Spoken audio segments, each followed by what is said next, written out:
I want to continue from the last 3 weeks. We have last 2 weeks, our little sermon series, which I didn't get a chance to advertise as such, but it's called Mind Control, right? Things that go on inside in our little brain that are upstairs there in our head. And we mentioned the first week what St. Paul told us, things we ought to think about, right?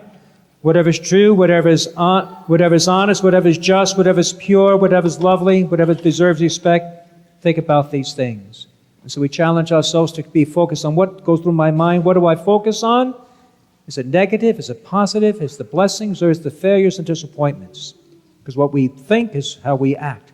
Then last week, on our mind control was my joy, my contentment, my attitude does not depend on my external circumstances. We saw that in Paul. He says, I know how to live in abundance, and even when I'm hungry. And he wrote this from prison because he has a relationship with Jesus Christ. And that's how we also, not external. And then this morning we'd like to continue, but it's not so much from Paul, but from Jesus. And even though it's not probably the focus of today's gospel, I'd like to look at this one phrase, uttered perhaps not in sincerity, but true nonetheless. And you are not concerned with anyone's opinion. And you are not concerned with anyone's opinion. Anyone here? Apply to you. Are you concerned about what people think? What people say about you? Does that bother you? Or you can push it to a side. I bet all of us at some level are concerned, but we're social beings. Let me read this letter. It wasn't not to me, but to another pastor, and let me share with you. Dear Pastor, your Crazy Maker series is really helping me a lot, but there's one area where I'm always making myself crazy, and that is the fear of disapproval. It really messes me up in my relationship and makes me miserable. To be honest, I'm so afraid of being rejected that I let other people walk all over me. It affects what I say. It affects what I wear. It even affects the food I eat. I hate feeling this weak, but I don't know how to change. For all my life, I have worried about what other people think about me. As a little child, I quickly learned that certain things would bring a smile and approval of my parents and other adults. When I started grade school, approval of my friends became the most important thing in my life. Now I'm in college, but I have never grown out of this fear of being rejected. I live my life mainly based on the approval of others I know. I want so badly to be liked, to fit in, to be accepted, that I have done all kinds of dumb stuff that my friends and my boyfriends forced me to do. I really regret that. You know, most of the time I know the right thing to do. I'm just afraid to do it. Worrying about what my friends will think. Why am I so weak? Why can't I handle their disapproval? I have opinions, but I'm always afraid to express them. I remember one time you said the fear of sharing your faith is a sign you are a people pleaser, that you are controlled by the opinion of others. I'm tired of saying yes to people just because I'm afraid to say no. I am tired of caring about what other people think of me. I am tired of being manipulated and used in many ways. It's my fault sometimes I feel that, but I don't know who I am. I am just a collection of the expectation of others. Does that sound true to you? Some level? Well, maybe not. That maybe it was a little bit extreme. I'm not that bad. It's fair enough. And maybe those who may be in their senior years feel, hey, you know, at this point in my life, I don't care what people think. I'm free now, huh? And that may be somewhat true. I've seen that. Remember years ago when I was living in a religious community, we had a provincial visitation. He's sort of the head of the group, and it's sort of a big thing. You sort of get everything ready because he's here to inspect. You want to make a good showing. Anyway, we're at the dinner table together, and about 12 of us in community. And there's good old Father Ted. He was pushing 80. They never retired, but he was sort of, working, but not really, semi-retired. And we're at dinner table, and all of a sudden he blurts out, and I forget the exact words, but I know it was awfully awkward. He spoke to provincial. Something like, what the heck were you thinking when you did blah, blah, blah? And I was like, oh my God, there was an awkward silence at table. Oh my gosh, did he say what I just thought he said right to his face?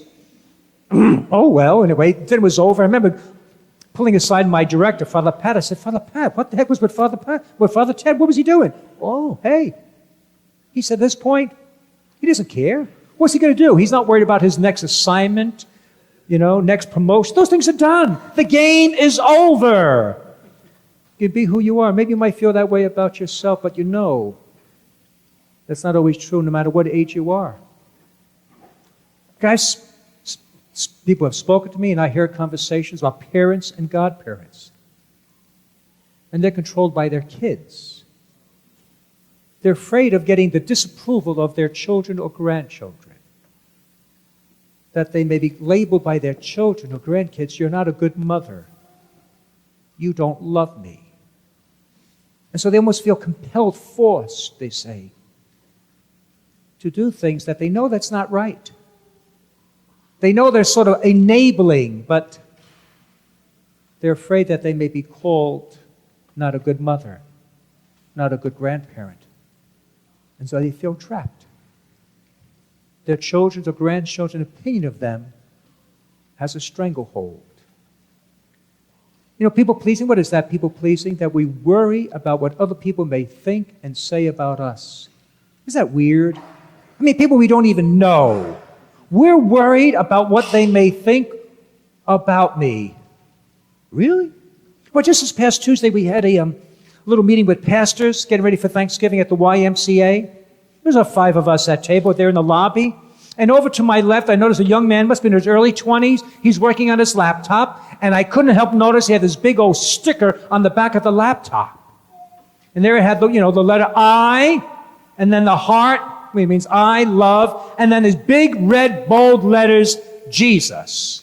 I love Jesus. And one of the pastors looked over and gave him the thumbs up sign, way to go. And he said, why not? He said, I'm not ashamed about my faith. And I thought to myself, am I? I don't know if I have a bumper sticker, I love Jesus. Would you? I don't know. What's wrong with me? Oh, and then just about a month ago, there's a new pastor, Father Gilbert, at All Souls in Sanford.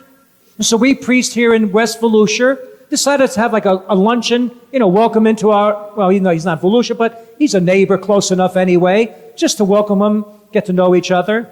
So we're going to have lunch, and we'll have it at the Olive Garden. It was a Tuesday afternoon. Well, we get there, and guess what? He doesn't show up. That didn't stop us from ordering. We're still going to eat. Who cares? But anyway, we realized, wait a minute.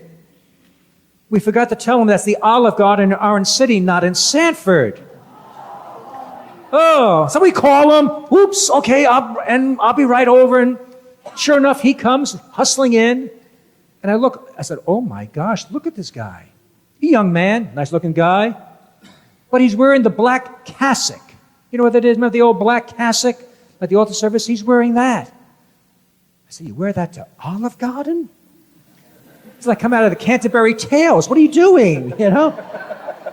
I know some people might wear it around the parish, okay? He wears it. He said, yeah, he even wears it shopping in Walmart. Wow, you wear that? Boy, that takes guts, huh? I know to myself, it's something I don't think I do, but I have to admire his courage. I admire his courage. Because people are going to look. Look, it's not Halloween. What's he, who is this? What is this? Huh? The stares, the looks, maybe the comments. I give him credit. And I thought, well, what are you afraid of? Someone may look, say something? No, I understand. Listen, we have different personalities. That plays into it, right? Some of us are quiet and don't like to be the center of attention. That probably is a factor. But isn't it also that we're afraid what other people may think and see, label us? You're a religious fanatic, you're a Christian, whatever it may be. We're afraid of their opinion. Now understand this, we're human. We have needs. Not just needs for food and water and shelter, that's a basic need, but we have emotional needs. We have a need to be loved. We have a need to be loved. We have a need to be appreciated. We do. And also, true enough, we do need the approval of others. Those who are significant to us, we do need their approval. There's nothing wrong on wanting my mom and dad to be proud of me. There's nothing wrong saying I want my teacher to be proud of me, my coach, because in some way saying, I am grateful.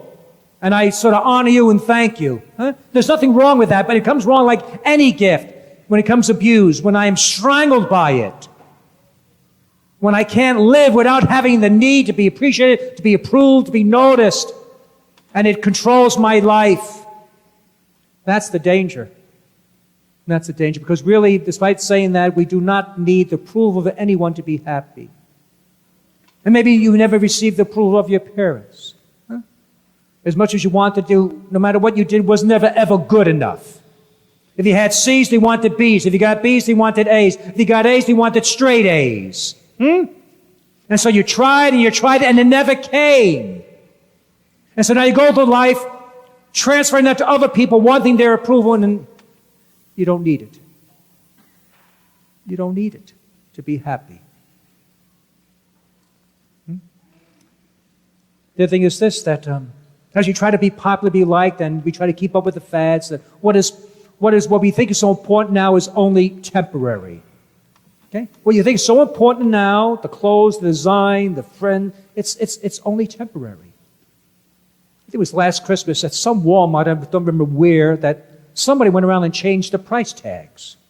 It was like $2.99 became $29, $200, $300 became $30, and the whole thing was topsy-turvy. They switched the values on things. What was expensive was now inexpensive. You get the picture, huh? Boy, it caused chaos. You see, I think people have also caused chaos. We have switched the tags on what's really important.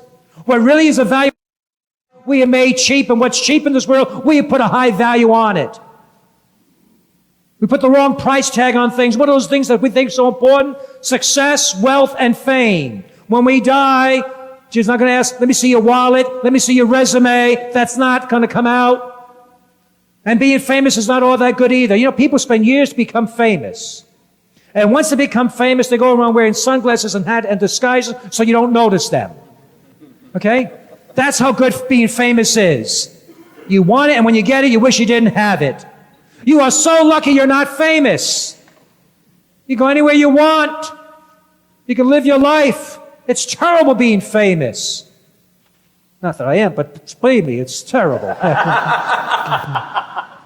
right. You can't please everybody. Like, Jesus didn't please everybody, right?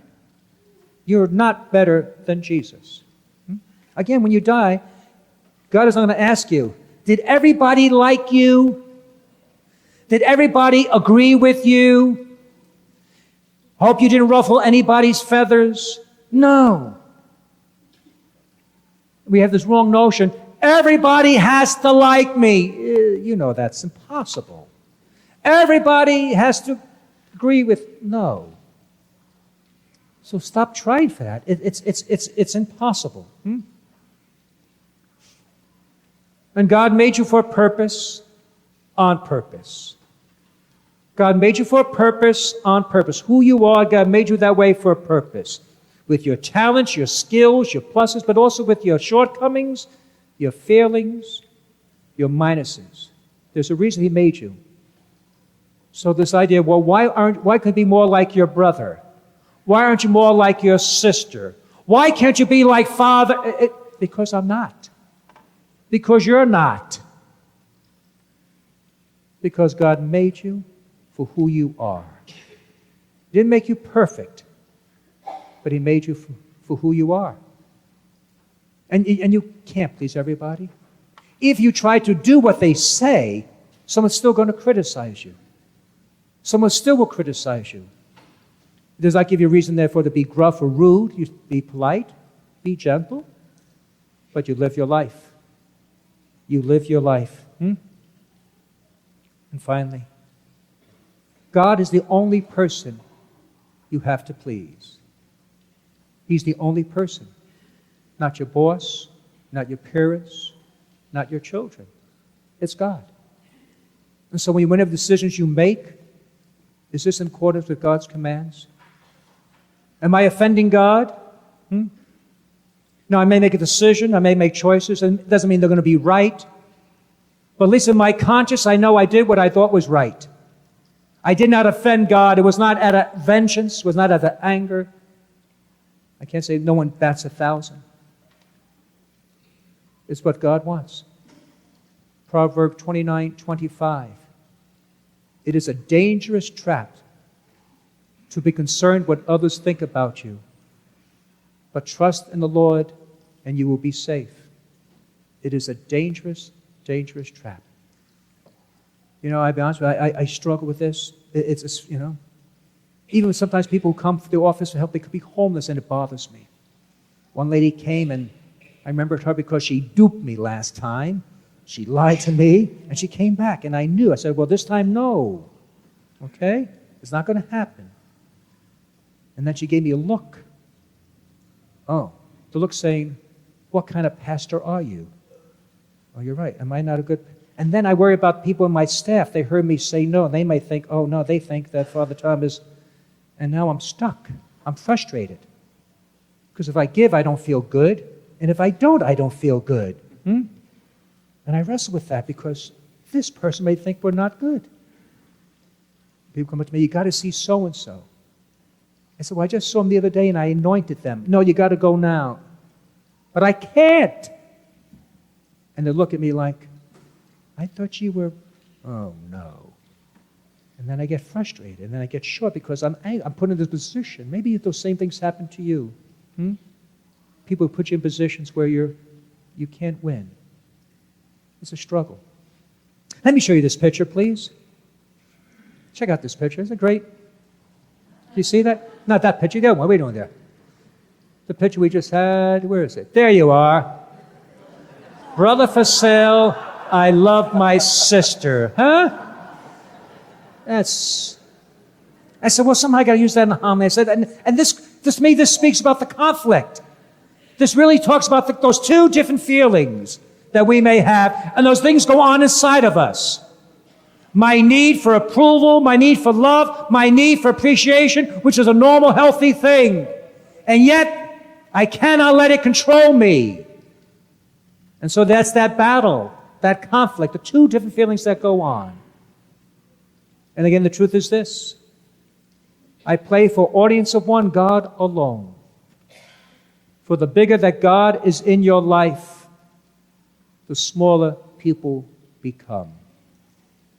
The bigger God is in your life, the smaller people will become.